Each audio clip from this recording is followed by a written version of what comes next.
दोस्तों आज के इस वीडियो में टॉप 60 प्लस सामान्य ज्ञान के क्वेश्चंस देखने वाले हैं, तो इस वाले वीडियो को आप लोग ध्यान से देखिएगा। चलिए फिर वीडियो को शुरू करते हैं। इस वीडियो में आपका सबसे पहला सवाल है, रविंद्रनाथ टैगोर ने भारत के अलावा और किस देश का राष्ट्रगान लिखा था। दोस्तों रविंद्रनाथ टैगोर ने भारत का राष्ट्रगान लिखा है जनगण मन, लेकिन भारत के अलावा और दूसरे देश जैसे कि बांग्लादेश का भी राष्ट्रगान लिखा है। तो यहाँ पर सही जवाब कीजिएगा ऑप्शन नंबर डी, बांग्लादेश का। देखिए अगला सवाल, अखिल भारतीय विरोधी संघ की स्थापना किसके नेतृत्व में किया गया था। तो अखिल भारतीय विरोधी संघ की स्थापना जो है यह किया गया था मदन मोहन मालवीय के नेतृत्व में। तो यहाँ पर आपका बिल्कुल सही जवाब है ऑप्शन नंबर ए। देखिए अगला सवाल, पाकिस्तान नेशनल मूवमेंट की शुरुआत किसने की थी। तो पाकिस्तान नेशनल मूवमेंट की शुरुआत जो है इनमें से किए थे चौधरी रहमत अली। तो बिल्कुल सही जवाब कीजिएगा ऑप्शन नंबर बी, चौधरी रहमत अली। देखिए क्वेश्चन नंबर 4 है, कोलकाता में धर्म सभा की स्थापना कब किया गया था। दोस्तों कोलकाता में धर्म सभा की स्थापना जो है यह हुआ था 1930 में। तो यहाँ पर सही जवाब है ऑप्शन नंबर सी, 1930 में। देखिए क्वेश्चन नंबर 5 है, मद्रास हिंदू सामाजिक सुधार संगठन का आरंभ कब से किया गया था। तो मद्रास हिंदू सामाजिक सुधार संगठन का आरंभ जो है यह हुआ था 1893 में। तो यहाँ पर आप लोग बिल्कुल सही जवाब कीजिएगा ऑप्शन नंबर ए, 1893 में। देखिए क्वेश्चन नंबर 6 है, अंग्रेजों ने सबसे पहले व्यापारिक कोठी कहाँ पर स्थापित किया था। तो सबसे पहला व्यापारिक कोठी पूछा गया है, तो यह स्थापित किया था सूरत में। तो यहाँ पर सही जवाब कीजिएगा ऑप्शन नंबर बी, सूरत में सबसे पहला व्यापारिक कोठी स्थापित किया था। देखिए क्वेश्चन नंबर 7 है, चौरी चौरा नामक घटना में कितने पुलिसकर्मियों को जिंदा जला दिया गया था। तो चौरी चौरा घटना में जो है टोटल 22 पुलिसकर्मियों को जिंदा जलाया गया था। तो यहाँ पर सही जवाब कीजिएगा ऑप्शन नंबर ए, 22 पुलिसकर्मियों को। देखिए क्वेश्चन नंबर 8 है, रविंद्रनाथ टैगोर ने बांग्लादेश का राष्ट्रगान कब लिखा था। तो रविंद्रनाथ टैगोर ने जो है बांग्लादेश का राष्ट्रगान जो है लिखा था 1906 में। तो यहाँ पर सही जवाब कीजिएगा ऑप्शन नंबर सी, 1906 में। देखिए क्वेश्चन नंबर 9 है, सैडलर आयोग की नियुक्ति कब किया गया था।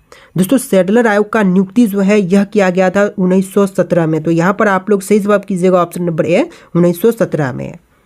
देखिए अगला सवाल, मद्रास हिंदू सामाजिक सुधार संगठन का आरंभ किसके मदद के लिए किया गया था। तो मद्रास हिंदू सामाजिक सुधार संगठन का आरंभ जो है यह किया गया था देवदासियों की सहायता के लिए। तो यहाँ पर सही जवाब कीजिएगा ऑप्शन नंबर सी।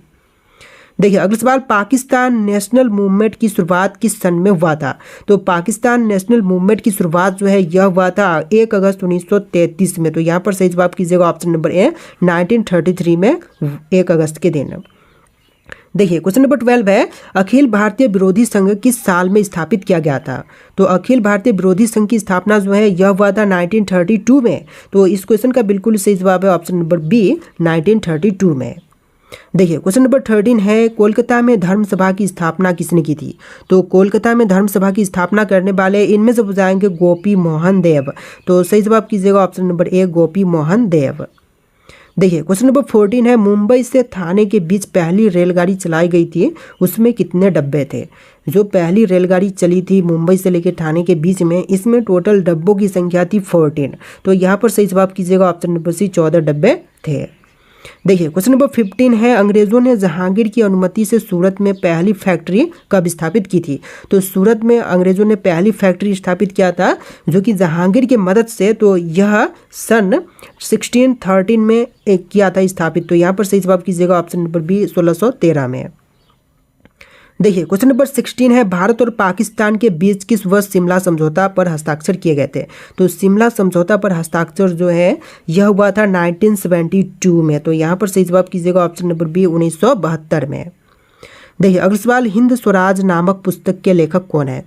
दोस्तों हिंद स्वराज नामक पुस्तक के लेखक जो हैं इनमें से कीजिएगा मोहनदास करमचंद गांधी। तो यहाँ पर आपका बिल्कुल सही जवाब है महात्मा गांधी, जो कि हिंद स्वराज नामक पुस्तक के लेखक है। देखिए अगला सवाल, पुर्तगालियों ने गोवा पर लगभग कितने वर्षों तक शासन किया था। तो यह लगभग किया था 450 वर्ष तक शासन। तो बिल्कुल सही जवाब कीजिएगा ऑप्शन नंबर बी। देखिए अगला सवाल, पाकिस्तान नाम सबसे पहले किसके द्वारा बोला गया था। तो पाकिस्तान नाम जो है सबसे पहले बोलने वाले इनमें से बुझाएंगे चौधरी रहमत अली। तो यहाँ पर सही जवाब कीजिएगा ऑप्शन नंबर सी, चौधरी रहमत अली, जो कि सबसे पहले पाकिस्तान नाम बोला था। देखिए क्वेश्चन नंबर 20 है, रविंद्रनाथ टैगोर ने अपनी नाइटहुड की उपाधि को किसके विरोध में छोड़ दिया? तो रविंद्रनाथ टैगोर ने जो है नाइटहुड की उपाधि को जो छोड़ा था, यह छोड़ा था जलियांवाला बाग नरसंहार के विरोध में। तो यहाँ पर सही जवाब कीजिएगा ऑप्शन नंबर बी। देखिए क्वेश्चन नंबर 21 है, 1922 में महात्मा गांधी ने असहयोग आंदोलन को क्यों वापस ले लिया था? देखिए महात्मा गांधी ने असहयोग आंदोलन को वापस लिया था चौरी चौरा में हिंसात्मक घटना के कारण से। तो यहाँ पर सही जवाब कीजिएगा option number C, Chauri Chaura में हिंसात्मक घटना के कारण से। देखिए क्वेश्चन नंबर 22 है, डिस्कवरी ऑफ इंडिया पुस्तक पंडित जवाहरलाल नेहरू ने किस वर्ष में लिखा था? तो डिस्कवरी ऑफ इंडिया नामक पुस्तक को पंडित जवाहरलाल नेहरू ने लिखा था और यह लिखा था 1942 से लेकर 46 के दौरान। तो यहाँ पर आपका बिल्कुल सही जवाब है ऑप्शन नंबर बी, इन 4 वर्षों के अंतराल पर लिखा था। देखिए क्वेश्चन नंबर 23 है, मुंबई से थाने के बीच किस साल सबसे पहले रेल लाइन बिछाई गई थी? तो मुंबई और थाने के बीच में सबसे पहले रेल लाइन जो है यह बिछाया गया था 1853 में। तो यहाँ पर सही जवाब कीजिएगा ऑप्शन नंबर ए, 1853 में। देखिए क्वेश्चन नंबर 24 है, स्वराज मेरा जन्मसिद्ध अधिकार है, मैं उसे लेकर ही रहूंगा, यह किसने कहा था?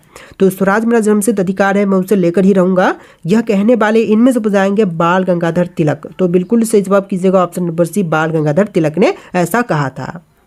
देखिए क्वेश्चन नंबर 25 है, भारत में उपनिवेश स्थापित करने वाले अंतिम विदेशी कौन थे? तो उपनिवेश स्थापित करने वाले जो अंतिम विदेशी थे इनमें से कीजिएगा अंग्रेज। तो यहाँ पर आपका बिल्कुल सही जवाब है ऑप्शन नंबर बी, अंग्रेज। देखिए अगला सवाल क्वेश्चन नंबर 26, अंग्रेजों ने सूरत में अपनी पहली फैक्ट्री किसकी अनुमति से स्थापित की थी? तो ऑलरेडी हम क्वेश्चन देख चुके हैं, उसी क्वेश्चन में आपका आंसर छुपा हुआ था। तो यह क्या था? जहांगीर के अनुमति से। तो यहाँ पर आपका बिल्कुल सही जवाब है ऑप्शन नंबर बी, जहांगीर की अनुमति से जो है अंग्रेजों ने पहली फैक्ट्री सूरत में स्थापित किया था। देखिए क्वेश्चन नंबर 27 है, गोवा को भारत सरकार ने किस देश के हाथ से मुक्त कराया था? तो गोवा को जो है भारत सरकार ने मुक्त करवाया था पुर्तगाल से। तो यहाँ पर सही जवाब है ऑप्शन सी, पुर्तगाल से। देखिए क्वेश्चन नंबर 28 है, नोबेल पुरस्कार प्रथम भारतीयों को किस विषय में मिला था? तो नोबेल पुरस्कार सबसे पहले यह दिया गया था साहित्य के क्षेत्र में, विषय के लिए। तो यहाँ पर सही जवाब कीजिएगा ऑप्शन नंबर ए, साहित्य के क्षेत्र में दिया गया था। देखिए क्वेश्चन नंबर 29 है, भारत में तंबाकू के प्रचलन की शुरुआत किसने की? तो तंबाकू के प्रचलन की शुरुआत जो है इनमें से किए थे पुर्तगालियों ने। तो यहाँ पर सही जवाब कीजिएगा ऑप्शन नंबर डी, पुर्तगालियों ने जो है तंबाकू के प्रचलन का शुरुआत किया था। देखिए क्वेश्चन नंबर 30 है, किसने भारत का समुद्री रास्ता खोजा था? दोस्तों भारत का समुद्री रास्ता खोजने वाले इनमें से हो जाएंगे वास्को डी गामा। तो यहाँ पर आप लोग सही जवाब कीजिएगा ऑप्शन नंबर ए, वास्को डी गामा। देखिए क्वेश्चन नंबर 31 है, भारत में तंबाकू का पौधा पुर्तगालियों के द्वारा कब लाया गया था? तो भारत देश में पुर्तगालियों ने तंबाकू का पौधा जो है यह लाया था 1608 में। तो यहाँ पर आप लोग सही जवाब कीजिएगा ऑप्शन नंबर सी, 1608 में। देखिए अगला सवाल, साहित्य के क्षेत्र में नोबेल पुरस्कार पाने वाले प्रथम व्यक्ति कौन थे? तो साहित्य के क्षेत्र में नोबेल पुरस्कार सबसे पहले प्राप्त किए थे रविंद्रनाथ टैगोर। तो यहाँ पर आपका बिल्कुल सही जवाब है ऑप्शन नंबर ए, रविंद्रनाथ टैगोर। देखिए अगला सवाल, गांधी जी दांडी मार्च कहाँ से आरंभ हुआ था? तो गांधी जी ने दांडी मार्च की शुरुआत जो है यह किया था अहमदाबाद से। तो यहाँ पर आपका बिल्कुल सही जवाब है ऑप्शन नंबर बी, अहमदाबाद से गांधी जी ने दांडी मार्च की शुरुआत की। देखिए अगला सवाल, जलियांवाला बाग में गोली मारने का आदेश किसने दिया था? तो जलियांवाला बाग में गोली मारने का आदेश जो है इनमें से दिया था जनरल डायर ने। तो यहाँ पर आपका बिल्कुल सही जवाब है option number A, general Dyer ने। देखिए क्वेश्चन नंबर 35 है, रविंद्रनाथ टैगोर को साहित्य के क्षेत्र में नोबेल पुरस्कार कब मिला था? सबसे पहले मिला था रविंद्रनाथ टैगोर को नोबेल पुरस्कार और साहित्य के क्षेत्र में मिला था और यह मिला था 1913 में। तो यहाँ पर सही जवाब है ऑप्शन नंबर सी, 1913 में। देखिए अगला सवाल है, भारत में अंग्रेजी शिक्षा किसके द्वारा लागू की गई थी? तो अंग्रेजी शिक्षा को लागू करने वाले जो हैं इनमें से हो जाएंगे विलियम बेटिक। तो यहाँ पर आपका बिल्कुल सही जवाब है ऑप्शन नंबर डी। देखिए अगला सवाल, नानू आसन किसे कहा जाता है? दोस्तों नानू आसन जो है इनमें से कहते हैं श्री नारायण गुरु को। तो यहाँ पर आप लोग सही जवाब कीजिएगा ऑप्शन नंबर ए, श्री नारायण गुरु को। देखिए क्वेश्चन नंबर 5 है, इनमें से कौन सी घटना है जो कि महाराष्ट्र में घटित हुआ था? भील विद्रोह, कोल विद्रोह, रंपा विद्रोह या फिर संताल विद्रोह? तो इनमें से सही जवाब कीजिएगा ऑप्शन नंबर ए, भील विद्रोह, जो कि महाराष्ट्र में घटित घटना है। तो यहाँ पर आपका बिल्कुल सही जवाब है ऑप्शन नंबर ए। देखिए अगला सवाल, मंत्री परिषद में कितने स्तर के मंत्री होते हैं? दोस्तों मंत्री परिषद में टोटल मंत्री जो होते हैं यह कीजिएगा 3 स्तर के। तो यहाँ पर आपका बिल्कुल सही जवाब है ऑप्शन नंबर सी, 3 स्तर के मंत्री होते हैं मंत्री परिषद में। देखिए अगला सवाल, ऑपरेशन फ्लड कार्यक्रम कब शुरू हुआ था? तो ऑपरेशन फ्लड कार्यक्रम की शुरुआत जो है यह हुआ था 1970 में, 1970 में। तो यहाँ पर सही जवाब कीजिएगा ऑप्शन नंबर बी। देखिए अगला सवाल, भारत में सबसे ज़्यादा दाल का उत्पादन किस राज्य में किया जाता है? देखिए सबसे अधिक दाल का पैदावार जो है इनमें से करते हैं मध्य प्रदेश में। तो यहाँ पर आपका बिल्कुल सही जवाब है option number D, Madhya Pradesh में। देखिए अगला सवाल, भारतीय रेलवे कितने जोन में विभाजित हैं? तो भारतीय रेलवे जो है यह टोटल 18 जोन में विभाजित है। तो यहाँ पर सही जवाब कीजिएगा ऑप्शन नंबर डी, 18 जोन में। देखिए नेक्स्ट क्वेश्चन, भारत का प्रथम रसायन बंदरगाह कहाँ पर स्थापित किया गया था? तो सबसे पहला रसायन बंदरगाह जो है यह स्थापित हुआ है दाहेज में। तो यहाँ पर सही जवाब कीजिएगा ऑप्शन नंबर सी, दाहेज में। देखिए अगला सवाल, पारादीप बंदरगाह किस राज्य में स्थित है? तो पारादीप बंदरगाह जो है यह स्थित है उड़ीसा राज्य में। तो यहाँ पर आपका बिल्कुल सही जवाब है ऑप्शन नंबर बी, पारादीप बंदरगाह जो है उड़ीसा में है। देखिए क्वेश्चन नंबर 12 है, किस राज्य में 2 से अधिक प्रमुख बंदरगाह हैं? 1 से ज़्यादा 2 अधिक प्रमुख बंदरगाह जो है ओडिशा में है। तो यहाँ पर सही जवाब है ऑप्शन नंबर सी, ओडिशा में। देखिए क्वेश्चन नंबर 13 है, टेलीफोन नेटवर्क की दृष्टि से भारत विश्व में कौन से स्थान पर है? दोस्तों टेलीफोन नेटवर्क की दृष्टि से देखें तो भारत जो है विश्व में 3रे नंबर पर है। तो यहाँ पर सही जवाब कीजिएगा ऑप्शन नंबर सी, 3रे नंबर पर। देखिए अगला सवाल, दुनिया में सबसे ज़्यादा सेल फोन का उत्पादन कौन सा देश करता है? तो विश्व में सेल फोन सबसे ज़्यादा उत्पादन करने वाली देश जो है इनमें से कीजिएगा चीन देश में। तो यहाँ पर आपका बिल्कुल सही जवाब है ऑप्शन नंबर बी। देखिए अगला सवाल, सबसे ज़्यादा इंटरनेट उपभोक्ता किस देश में है? तो सबसे ज़्यादा इंटरनेट उपभोक्ता जो हैं इनमें से कीजिएगा चीन देश में। तो यहाँ पर आपका बिल्कुल सही जवाब है ऑप्शन नंबर बी, चीन में विश्व की तुलना में सबसे ज़्यादा इंटरनेट उपभोक्ताएँ हैं। देखिए अगला सवाल, पृथ्वी और आकाश के बीच से वायुमंडल हटा दिया जाए तो आकाश का रंग कैसा होगा? तो पृथ्वी और आकाश के बीच से अगर वायुमंडल को हटाते हैं तो आकाश का रंग काला रहेगा। तो यहाँ पर सही जवाब कीजिएगा ऑप्शन नंबर डी। देखिए अगला सवाल, प्लूटो के चांद का नाम क्या है? दोस्तों प्लूटो के चांद जो है इनमें से कीजिएगा चेरोन। तो यहाँ पर आपका सही जवाब है ऑप्शन नंबर ए, चेरोन। देखिए अगला सवाल, कालाहारी मरुस्थल किस देश में स्थित है? दोस्तों कालाहारी मरुस्थल जो है इनमें से कीजिएगा बोत्सवाना में। तो यहाँ पर आपका बिल्कुल सही जवाब है ऑप्शन नंबर डी, बोत्सवाना में। देखिए क्वेश्चन नंबर 19 है, कौन सी नदी अधिकतम देश से होकर के गुजरती है?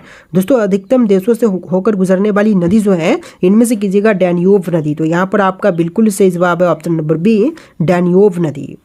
देखिए अगला सवाल, किस देश से ब्रह्मपुत्र नदी नहीं गुजरती है? तो ब्रह्मपुत्र इनमें से किन से नहीं गुजरती? म्यांमार, चीन, बांग्लादेश या फिर भारत से? तो यहाँ पर सही जवाब है ऑप्शन नंबर ए, म्यांमार से होकर के नहीं गुजरता है ब्रह्मपुत्र। तो आपका बिल्कुल सही जवाब है ऑप्शन नंबर ए। देखिए अगला सवाल, अफ्रीका का सबसे ऊंचा बांध किस नदी पर बना हुआ है? तो अफ्रीका का सबसे ऊंचा बांध जो है इनमें से बना हुआ है नील नदी पर। तो यहाँ पर सही जवाब है ऑप्शन नंबर बी, नील नदी पर सबसे बड़ा बांध, सबसे ऊंचा बांध अफ्रीका में बना हुआ है। देखिए क्वेश्चन नंबर 22 है, अफ्रीका के सबसे ऊंचे बांध का नाम क्या है? तो अफ्रीका की सबसे ऊंची बांध जो है इनमें से कीजिएगा ओकोसोम्बो बांध। तो यहाँ पर आपका बिल्कुल सही जवाब है ऑप्शन नंबर डी। देखिए अगला सवाल, क्षेत्रफल की दृष्टि से विश्व का सबसे बड़ा नदी डेल्टा कौन सी है?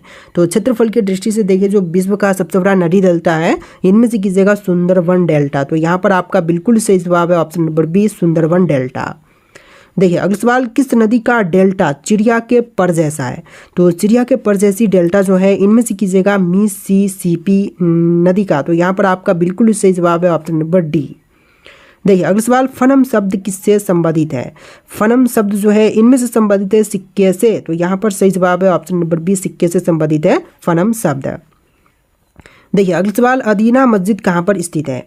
जौनपुर, बंगाल, गुजरात या फिर इनमें से कोई भी नहीं? तो इसका राइट आंसर आप लोग कमेंट कीजिएगा। इस वीडियो में टोटल 60+ क्वेश्चन थे। तो ये वीडियो आपको कैसा लगा कमेंट कीजिएगा और इस वीडियो को लाइक करके चैनल को सब्सक्राइब कीजिएगा। चलिए फिर मिलते हैं नए वीडियो में।